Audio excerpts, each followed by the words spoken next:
My name is Claire Hensley. My parents refused to come to my housewarming, so I invited everyone else to my $6 million ocean villa. I used to think success would fix everything, that if I worked hard enough, stayed polite, didn't make waves, my parents would finally look at me the way they looked at my brother, like I was enough. I'm 31 now, but sometimes when I drive past my old neighborhood, I still see myself at 16, standing in the driveway, holding up my acceptance letter to UCLA, waiting for someone to say, "We're proud of you." They didn't. My mom said, "Don't brag, Claire. You're not the only one going to college." And my dad just nodded, distracted, like I was a commercial break in his evening. That kind of silence sticks to you. It becomes the voice in your head every time you achieve something. But I built my own life anyway. I started as a marketing assistant, worked through 14-hour days, missed birthdays, missed sleep. I didn't have much, but I had drive. 5 years later, I launched my own agency, Hensley Digital, out of a tiny apartment with peeling paint and a cat named Milo who slept on my laptop while I edited ads. By year 7, we'd gone international. I'd signed clients in Singapore, London, New York. My team grew from 3 people to 40. I bought a house near the beach. Nothing too crazy yet, but it smelled like freedom. And then last year, after a decade of clawing my way up, I closed a deal that changed everything. A $12 million campaign with a luxury fashion label. That was the moment I decided, I'm done waiting for permission to celebrate. So I bought it. The villa, a 2-story oceanfront glass house in Malibu, the kind you only see in architectural magazines. Sunlight pouring through floor-to-ceiling windows, the Pacific shimmering just beyond the infinity pool. It wasn't just a house, it was proof. Proof that I made it, that I didn't need anyone to hand me a thing. When I signed the papers, I called my mom. "Hey, Mom," I said, trying to sound casual but failing. "I finally bought a place, in Malibu." There was a pause, then a faint hum, like she was thinking. "Oh, well, that's nice," she said. "Yeah," I replied, waiting for more. "I was thinking of having a small housewarming. You and Dad could come up." "Oh, you know how your father feels about long drives," she cut in. "And the dog, too. We can't leave him alone." My chest tightened. "It's just one evening." "Claire," she sighed, "it's not about that. You know we're proud of you, but we're not those kinds of people." Those kinds of people. I hung up after we exchanged the usual polite nothings. I sat there in my car, parked under a jacaranda tree, watching purple petals fall on my windshield like confetti for a party I wasn't invited to. I told myself it was fine, that they were just busy or tired or uncomfortable with change, but deep down, I knew. My success made them uncomfortable because it reminded them they never believed in me. The night of the housewarming, I stood in that enormous kitchen, glass walls glowing with sunset light, a caterer unpacking champagne flutes behind me. I had a guest list ready, colleagues, friends, clients. But there was a space in my chest that felt like a missing chair at the table. My best friend Jenna noticed. "You okay?" she asked, handing me a glass of wine. "Yeah," I lied, just thinking about how weird it is to have all this space. She smirked. "Space you earned." I smiled, but my throat felt tight. My parents hadn't even texted, not a single message. The next morning, I woke up to find a voicemail from my brother, Michael. "Hey, heard you had a party. Mom and Dad didn't go, huh? You know how they are. Don't take it personal." His voice had that familiar, easy tone, the golden child who never had to earn affection. That was the moment something shifted. Not out of anger, not yet. Just a quiet click inside. I spent the next few weeks staring at the ocean, thinking about every time I dimmed myself to keep them comfortable, every time I'd begged for a nod, a word, a crumb, and I realized they weren't ever going to give it. So I started planning something different, not to hurt them, but to show them, and everyone else, what happens when you stop apologizing for your own light. And maybe, deep down, I wanted them to see what they'd thrown away.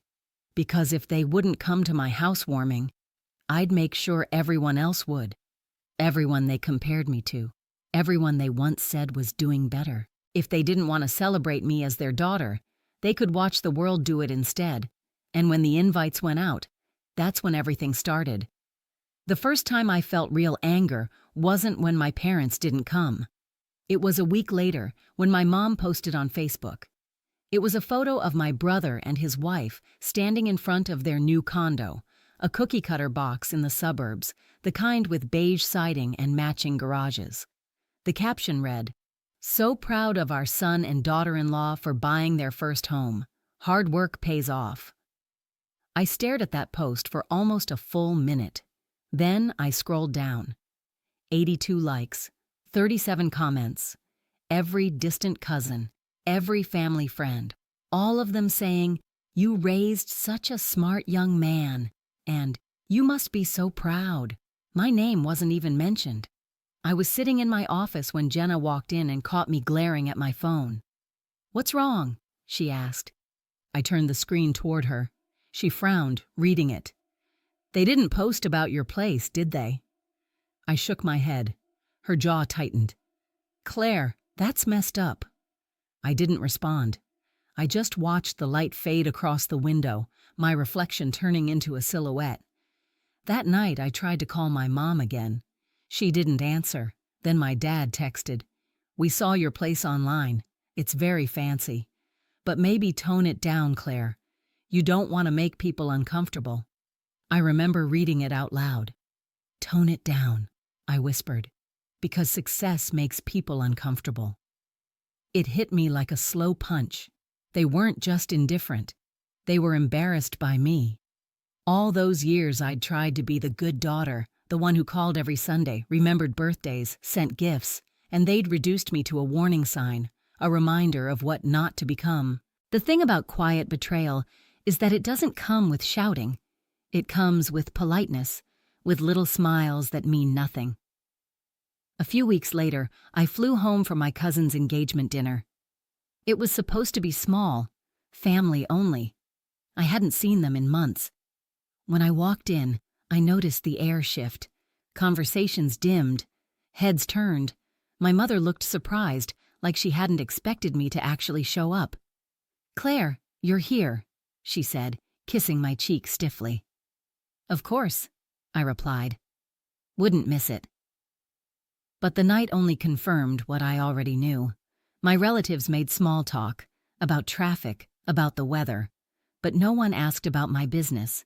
No one mentioned my house. It was like my entire life had been erased. Then I overheard my aunt whispering in the kitchen, "She's gotten a little showy, don't you think? Malibu, really? For one person?" And my mom's voice followed, soft but clear.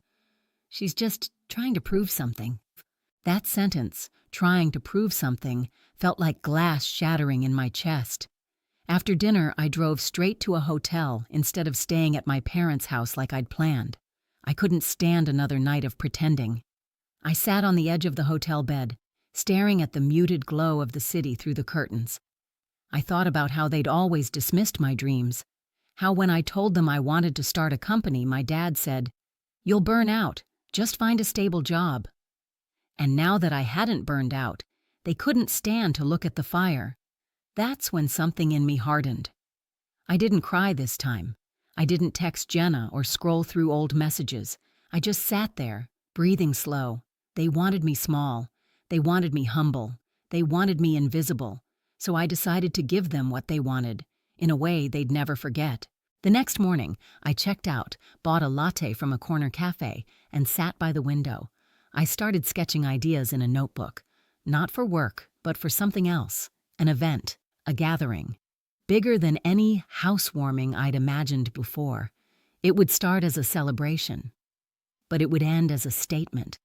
I wanted the people who'd overlooked me to see the world I'd built without their permission. That night, back in Malibu, I stood on the balcony as the tide rolled in. The wind was cold, sharp, but it felt clean. I could hear the echo of my mother's voice in my head. "She's trying to prove something." She was right. I was done asking for validation. Now I was going to take it. And by the time they realized what I'd done, it would already be too late. I started with the guest list. It wasn't about numbers. It was about precision. I wanted names that meant something. People who once doubted me. People who looked down at me from across office tables or family dinners. The ones who'd smiled too sweetly while quietly wondering when I'd fail. So I reached out. Not with bitterness, not with heat, but with charm. Hey, I'm having a little celebration at my new place. Nothing formal, just a chance to reconnect. They said yes. Of course they did. Everyone loves proximity to success. Within 2 weeks, I had confirmations from over 100 people. Former colleagues, clients, old college friends, even my ex-boyfriend Dylan, who'd once told me I was too ambitious to be lovable. The irony wasn't lost on me. The only 2 people not on the list were my parents. I didn't need to invite them. They'd already declined, symbolically, if not directly, but I knew they'd find out. They always did. My mother had her little network of gossip, family threads, distant cousins, church friends. All it would take was one photo, one tag, one story post. And when that happened, I wanted it to look like everything they thought I could never be. I hired an event planner, Mara, who specialized in intimate luxury. That was her brand phrase. When she came to tour the villa, she stood in silence for a long time before saying, "This view, this is cinematic." I smiled. That's the point. The plan was simple, a housewarming that wasn't a housewarming, a show without calling it one. I wanted it to feel effortless, like success had become air. Champagne towers, soft jazz, string lights that swayed with the ocean breeze. Every detail was deliberate but never loud. Even the invitations were printed on handmade paper, embossed in gold with just my initials, CH. The headline of the evening was a charity fundraiser, a subtle excuse to make the guest list public. It gave people something noble to latch onto. They'd repost it, share it, tag it, all under the halo of generosity. And that was the beauty of it. My parents couldn't call it arrogance if the event was for a cause. I donated $100,000 to a local mental health foundation in my company's name. Not for optics, though I knew that's what people would think, but because I'd needed therapy for years to unlearn the way my parents' silence shaped me. It felt right that something good would come from it.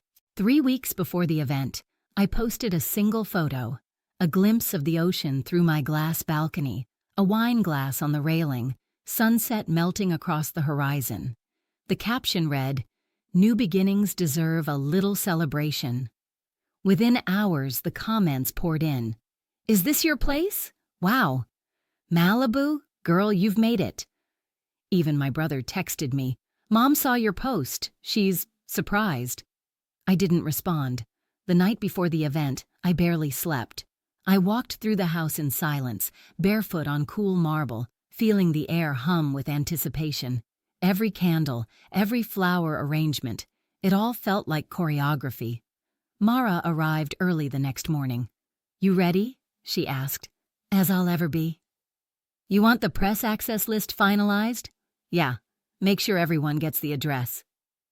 Yes, I invited the press, local lifestyle journalists, influencers, even a small film crew for my company's upcoming rebrand documentary. Everything was public. Everything was traceable. When I looked in the mirror before the guests arrived, I barely recognized myself. The dress was minimalist, white silk, simple lines, but it glowed under the light. My makeup was soft, intentional, calm power. By 7 p.m., the driveway was lined with cars. Valets moved like shadows under the palms. The sound of laughter floated through the hallways. I stood by the balcony, champagne in hand, greeting people as they filtered in. Old co-workers, old friends, all smiling, all telling me how proud they were. Dylan approached me last. He gave a low whistle. "This place is insane. You really did it." "Yeah," I said, smiling faintly. "Guess all that ambition wasn't such a curse." He laughed awkwardly, rubbing the back of his neck. "I didn't mean it like that." "I know." I took a sip. "But I meant it like this." As the night deepened, I noticed guests taking photos of the view, the art, the pool reflecting the stars. My PR manager subtly made sure they tagged my business page in every post. By midnight, my name was trending in local feeds. Exactly as planned. At some point, I stepped away and stood alone on the balcony. The Pacific stretched out beneath the moon, endless and indifferent. My phone buzzed, a text from an unknown number. "You really threw quite the party." It was my mother. I froze for a second, then typed back, "Thanks. You would have loved it." 3 dots appeared, then disappeared, then nothing. That silence, the same silence that used to hollow me out, suddenly felt different. It wasn't empty anymore. It was mine. I turned off my phone, slipped it into my pocket, and went back inside, where the music was soft and the laughter warm. For the first time in my life, I wasn't performing for anyone. The revenge wasn't loud. It wasn't cruel. It was simply undeniable. They'd spent years trying to make me small. But now, even from miles away, they had to watch the world applaud the space I'd built. And I wasn't done yet. The party ended just after 2 in the morning. Most guests had gone, their laughter still echoing faintly through the open glass doors. A few lingered by the pool, toes dipping into the water, voices low and mellow from champagne. I walked barefoot across the cool stone floor, picking up a few half-empty glasses, humming to myself. I wasn't tired, not yet. There was a strange stillness in my chest, like I'd just stepped out of a storm into clean air. Mara found me in the kitchen. "That was flawless," she said, her eyes glinting with the kind of satisfaction only perfectionists share. "The press will eat this up." "Good," I said. "Let them." She hesitated. "Your parents didn't come?" I smiled softly. "They were never supposed to." When she left, I turned off the lights one by one, until only the ocean's reflection shimmered across the living room. I opened the sliding doors, letting the salt air in. From somewhere down the beach, I could hear music, faint, distant, someone else's party fading into the night. I should have felt triumphant, but what I felt was quieter than that.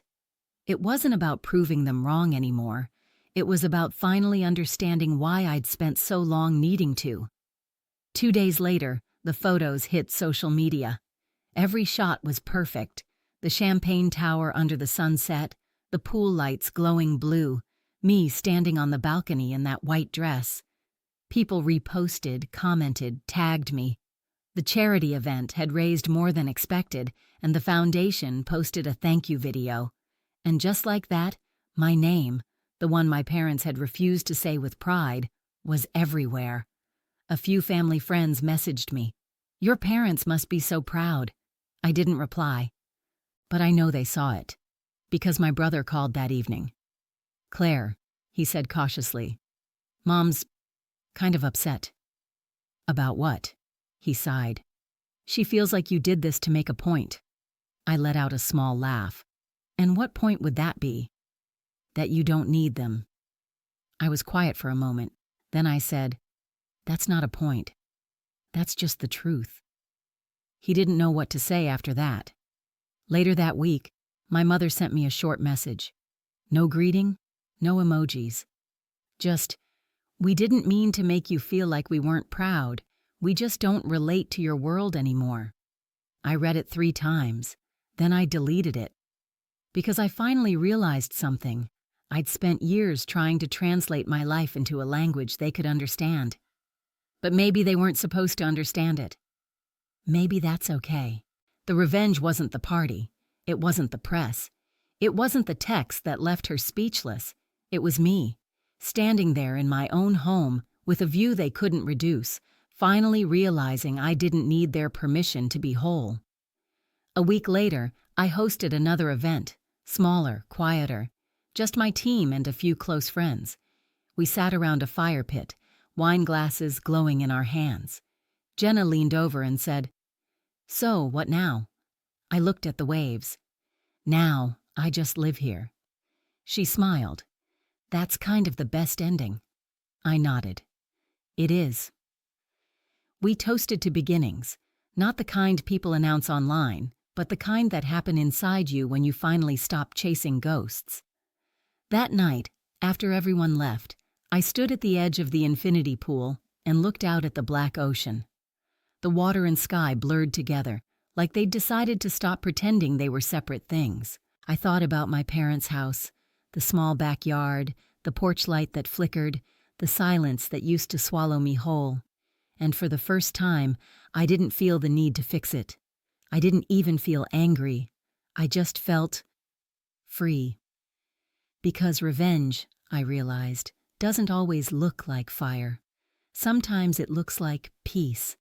It looks like walking barefoot through your own home at midnight, with no one's voice in your head but your own. And it sounds like the ocean, whispering that you finally made it. Not for them, not even for the people watching, but for yourself. If they didn't want to come to my housewarming, then maybe they were never meant to see the kind of home I'd build. The tide pulled back, the wind shifted, and for the first time in a long time, I closed the door behind me. Not to shut anyone out, but to finally let myself in.